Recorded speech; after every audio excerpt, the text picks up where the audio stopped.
எல்லாருக்கும் வணக்கம். உங்களெல்லாம் பார்க்கும்போது எனக்கும் காலேஜ் மெமரிஸ் நிறையா வருது. நானும் உங்களை மாதிரி, ஆனால் உங்களுக்கு கிடைச்ச வாய்ப்பு எங்களுக்கு கிடைச்சதுன்னா எனக்கு கிடைக்கல. நான் வந்து பிஇ வந்து திண்டுக்கல்ல பண்ணேன், எம்இ அண்ணா யூனிவர்சிட்டி சிஜி கேம்பஸில் பண்ணேன். எல்லாம் நல்ல ஒரு ப்ராடக்ட் தான். ஆனால் எனக்கு வந்து இந்த ஒரு எக்ஸாம் பாஸ் பண்ணி வர்றதுக்கு ஒரு ஸ்ட்ரகிள் ஒரு 5 இயர்ஸ் ஆச்சு. ஆனால் உங்களுக்கு அப்படி இல்லை. இப்போவே வந்து எல்லாருமே வந்து உங்களுக்காக மோட்டிவேஷன் பண்ணுறதுக்காக சென்னையிலேருந்து நம்மளோட மாநில பொதுச் செயலாளர் வந்திருக்காரு.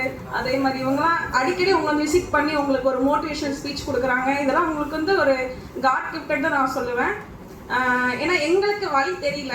நான் வந்து எம்இ பண்ணும்போது என்னோட சீனியர்ஸ் வந்து எப்படி பண்ணாங்கன்னா, அப்போ எக்ஸாம் அப்போ வந்து டான்செட்டு அண்ணா யூனிவர்சிட்டி வச்சு வரும்போது அப்போ எனக்கு எந்த வழியில் போனால் நம்ம உள்ளே போகலான்னு தெரியாது. அதுக்கு கேப் வந்து 5 இயர்ஸ் ஆயிடுச்சு. நான் திரும்ப 2019 எழுதினேன். ஜஸ்ட் 1.53 மார்க் 1.3ல மிஸ் பண்ணேன். அடுத்த ரெக்ரூட்மெண்ட்டுக்கு 5 இயர்ஸ் ஆச்சு. 2024 தான் திரும்ப எக்ஸாமே வந்துச்சு. அந்த கேப் வந்து ரொம்ப கிடச்சிருச்சு. ஆனால் இருந்தாலும் நான் வந்து எஃபோர்ட் போட்டுகிட்டே இருந்தேன். அதனால தான் வந்து ஸ்டேட் லெவலில் 4th ரேங்க் வாங்கினேன். ரொம்ப எல்லா எக்ஸாம் அட்டன் பண்ணிட்டே தான் இருப்பேன். இபிக்கு போகணுன்ற ஒரு இது வந்து எங்கள் மாமா வந்து இபியில் ஏஐயா இருக்காங்க.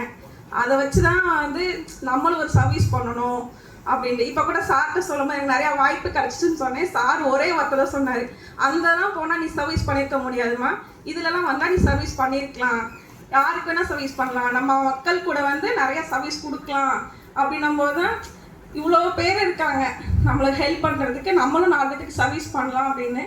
உங்களுக்கு கிடைச்ச ஆப்பர்ச்சுனிட்டி எல்லாத்துக்கும் கிடைக்கணும். நீங்களும் ஒரு 4 பேர்த்த வந்து கைட் பண்ணணும், கூட்டு வாங்க. இந்த மாதிரி இப்போ இபியில் வந்து பார்த்தீங்கன்னா ஹியூஜ் வேக்கன்சிஸ் நிறையா இருக்குன்னு இப்போ மினிஸ்டர் கூட சொல்லியிருக்காங்க. இந்த வாய்ப்பை தவற விட்டால் கூட அடுத்த வாய்ப்பை ட்ரை பண்ணுங்கள். அதே மாதிரி கண்டினியூஸாக படிங்க. சொன்ன மாதிரி சாருங்களாம் சொன்ன மாதிரி ஐடியை வச்சுட்டு இவ்வளோ தூரம் வந்திருக்காங்க. இதெல்லாம் பெரிய காட் கிஃப்டட் தான். இந்த 87 பேட்ச் 88 பேட்ச்லாம் நான் கேள்விப்பட்டிருக்கேன். இப்போ ரீசெண்டாக 10 மாதம் தான் அது நான் ஜாயின் பண்ணி. அப்போ சொல்லும்போது இவங்களோட நாலேஜ்லாம் வந்து வெல் வெஸ்ட்டு, எப்படி சொல்கிறது, ஒரு ஏஐக்கு உண்டான எல்லா கேப்பபிளும் இவங்களுக்கு இருக்குதுன்னு சொல்லுவேன். எங்களுக்கு கூட அந்தளவுக்கு இருக்கோ இல்லையோ, அந்த 87 88 பேட்ச் பார்க்கும்போது அவங்க கீழேருந்து ஹெல்ப்பரால் இருந்து மேலே ஹெல்ப்பர் அந்த ப்ரொமோஷன்ஸ்லாம் வச்சு பார்க்கும்போது இவங்களோட சர்வீஸ் வந்து என்னோட ஏஜ் கூட கிடையாது. அவங்க ஏஜ் நம்ம வரமாட்டோம். அவங்களோட சர்வீஸ் அந்தளவுக்கு இந்த இபிக்காக உழைச்சிருக்காங்க. 38 வருஷம் 39 வருஷம் அசால்ட்டாக சொல்லும்போது நம்மளாம் அந்தளவுக்கு சர்வீஸ் பண்ணியிருக்க போது தான் இந்த அளவுக்கு இருக்காங்க. ஸோ நீங்களும் வந்து என்ன பண்ணணும்னா, இவங்க சொல்கிற இதெல்லாம் ஃபாலோ பண்ணிட்டு நல்லா ப்ராக்டிஸ் பண்ணுங்கள். நல்லா அடுத்த எக்ஸாம்ஸ் ஃபோக்கஸ் பண்ணுங்கள். இதுலேயே இல்லாமல் திரும்ப அடுத்த என்ன எக்ஸாம் வருமோ அதை ஃபோக்கஸ் பண்ணி படிங்க. கண்டிப்பாக கடவுள் கொடுப்பார். அதனால் உங்களோட ப்ராக்டிஸ்லாம் பார்க்கும்போது ரொம்ப சந்தோஷமாக இருக்குது. கேர்ள்ஸில் இவ்வளோ பேர் இருக்கும்போது ரொம்ப சந்தோஷமாக இருக்குது பார்க்கும்போது. இபியில் வந்து இந்த மாதிரி கேர்ள்ஸ் வந்தால் ரொம்ப சந்தோஷம் தான். ஏன்னா ஃபீல்டு ஸ்டாஃப்ஸ்லாம் பார்க்கும்போது ஜென்ஸாக தான் இருப்பாங்க.